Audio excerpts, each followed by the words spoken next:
अच्छी थोड़ी बाइंग देखने मिली है। आपको कुछ कंजम्पशन स्पेस पे कुछ अच्छा लग रहा है, या न्यू एज टेक स्टॉक्स में भी अगर बात करें तो जो कंजम्पशन रिलेटेड है, इटर्नल हुआ, या आप कह सकते हैं कि पेटीएम हुआ, तो कंजम्पशन स्पेस से कुछ अच्छे नाम आ रहे हैं आपके सामने नीलेश? बिल्कुल। देखिए, कंजम्पशन स्पेस में अगर हम इटर्नल इस पर्टिकुलर स्टॉक पर नजर डालें तो यहाँ पर निचले स्तरों से सपोर्ट जो 240 का लिया था, उसके बाद एक फॉलोअप मूव यहाँ पे देखने को मिल रहा है। तो यहाँ पर एक पुल बैक मूव हम कह सकते हैं स्टॉक में 260 तक का देखने को मिल सकता है। तो खरीदारी करके चल सकते हैं। 260 के टारगेट के लिए 242 का स्टॉप लॉस अपना होगा। 260 एंड 265 के टारगेट्स होंगे। जी बिल्कुल।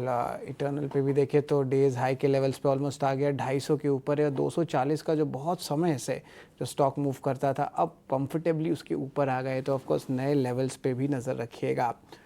Of course Rajesh ji, railway related stocks पे एक बार जो है आपकी राय लेना चाहते हैं कि रेलवे जो है ऑफकोर्स डोमेस्टिक फेसिंग है, इनमें जो है अच्छी मोमेंटम भी आती है जब भी बाइंग आती है। लास्ट मंथ भी देखा था हमने कि एक अच्छी मोमेंटम आई थी। आज के स्टॉक की बात करें तो हमारे डीप डाइव सेगमेंट से हमारे हेड ऑफ रिसर्च अभिषेक गायशुंदर ने टीटागढ़ रेल को पिक किया था। अब देखिए वहाँ निचले स्तर से एक अच्छी रिकवरी भी देखने मिली है, और हमारी एक खास सेगमेंट थी वॉर प्रूफ वाले स्टॉक्स, और उसमें अभिषेक ने जो है बहुत अच्छे लिस्ट लेके आए थे वॉर प्रूफ स्टॉक्स, और यहाँ पे भी टीटागढ़ रेल की जो है बात हुई थी। तो ऑफकोर्स एनालिस्ट कम्युनिटी और हमारी जो डीप डाइव रिसर्च है, दोनों ही स्टॉक को जो पैन आउट करेगी, अच्छी मोमेंटम आ सकती है, बाई देखने मिल सकती है। तो ज़रा बताएं टीटागढ़ रेल पे क्या कहानी है। ऑफकोर्स आपके हमारे कैलकाटा के साइड में, मैं भी कैलकाटा से हूँ और राजेश जी भी कैलकाटा से हैं, तो ये जो है वेस्ट बंगाल की कंपनी है। तो बस ज़रा बताएं टीटागढ़ रेल में क्या जो है मोमेंटम है, क्या प्ले है, ज़रा बताएं। सही कहा शरद जी। हम दोनों कलकत्ता से हैं और टीटागढ़ रेल भी कलकत्ता से ही है। माने कलकत्ता में इनकी रजिस्टर्ड ऑफिस है, तो कनेक्शन तीनों का कलकत्ता से ही है। जोक्स अपार्ट, अगर कंपनी के फंडामेंटल्स की बात की जाए तो बहुत साउंड फंडामेंटल्स हैं, और हमारी कवरेज इसमें बहुत नीचे के लेवल से रही है, वहां से तो बहुत बढ़ चुका है। लेकिन फिर भी मैं समझता हूँ कि जिस तरीके की ऑर्डर बुक इनकी है, खास करके वैगन मैन्युफैक्चरिंग में, न केवल भारत में बल्कि विदेशों में भी जो फैला हुआ कारोबार है इनके सब्सिडरी के द्वारा, वहाँ एक अच्छा ट्रैक्शन बन सकता है। और पिछले दिनों से जो करेक्शन हमने देखा है स्टॉक में, वो एक अच्छी अपॉर्चुनिटी दे रहा है आपको एंट्री करने की। हाँ, इसमें आपको थोड़ा-सा नज़रिया ट्रेडिंग का ना रख के या स्विंग ट्रेड का ना रख के आपको कम से कम 9 से 12 महीने का रखना पड़ेगा।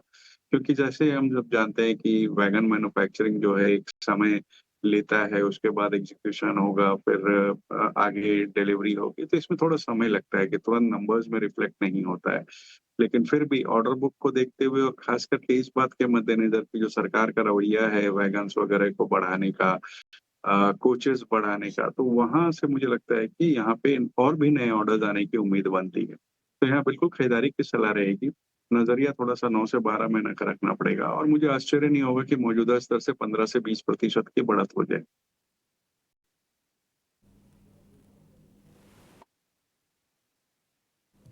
जी बिल्कुल।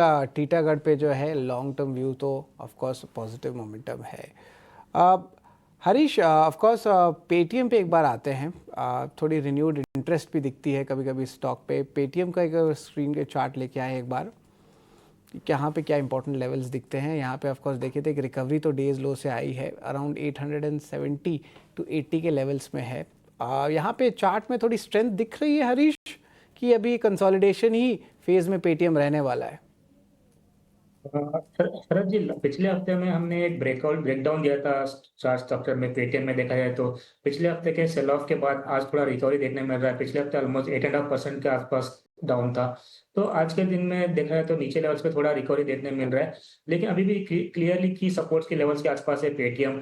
840 का लेवल एक इमीडिएट सपोर्ट बेस बना हुआ है इमीडिएट बेसिस में। उसके नीचे निकलता है तो मुझे लग रहा है कि 810 के अराउंड, क्योंकि जो 200 मूविंग एवरेज है ये सपोर्ट जोन है, तो दोनों सपोर्ट ध्यान रखना चाहिए। अभी तक मेरे हिसाब से ओवरऑल चार्ट स्ट्रक्चर इतना खराब नहीं है, और ओवरऑल देखा जाए तो क्योंकि जो सेल ऑफ देखने में रहा था उसके चलते थोड़ा बहुत चार्ट्स पे थोड़ा बहुत ये हुआ है। लेकिन ओवरऑल चार्ट स्ट्रक्चर अभी भी मुझे लग रहा है कि पॉजिटिव ही है, तो बाय ऑन डिप्स कर सकते हैं बिल्कुल। अभी भी जब तक 200 मूविंग एवरेज का जो सपोर्ट जोन है 2810 का, तो उसके ऊपर टिका हुआ स्टॉक प्राइस मिला लग रहा है कि कंटिन्यूअस अप ट्रेंड देखने मिल सकता है।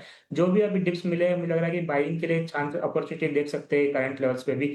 और 810 का मुझे लग रहा है कि अगर डिप्स में मिलता है तो 840 के अराउंड भी तो अच्छा लेवल्स रहेंगे बाइंग के लिए। तो थोड़ा कॉशियस है, लेकिन जो भी है 810 का की सपोर्ट है, तो उसके ऊपर स्टॉप लॉस मेंटेन करके किसी को अगर बाइंग है तो होल्ड करना चाहिए 810 के स्टॉप के साथ। तो 810 के नीचे मुझे लग रहा है कि थोड़ा वीकनेस ज्यादा फर्स्ट पे चलता हुआ दिख सकता है पेटीएम में। तो फिलहाल के लिए मुझे लग रहा है कि एक कंसोलिडेशन में है। अगर किसी को बाइंग ऑलरेडी बाइंग है तो होल्ड कर सकते हैं 810 के स्टॉप के साथ और टाइम पीरियड के लिए। तो ऊपर की ओर रेजिस्टेंस की बात करते हैं, मुझे लगा कि 920 के अराउंड एक इमीडिएट रेजिस्टेंस जोन है। अगर वो क्रॉस करता है तो 860 तक नेक्स्ट रेजिस्टेंस जोन रहेगा। तो ओवरऑल अभी देखा जाए तो कंसोलिडेशन में है। तो जो सेल ऑफ के बाद मुझे लग रहा है कि थोड़ा बहुत कंसोलिडेशन में रहेगा कुछ टाइम पीरियड के लिए।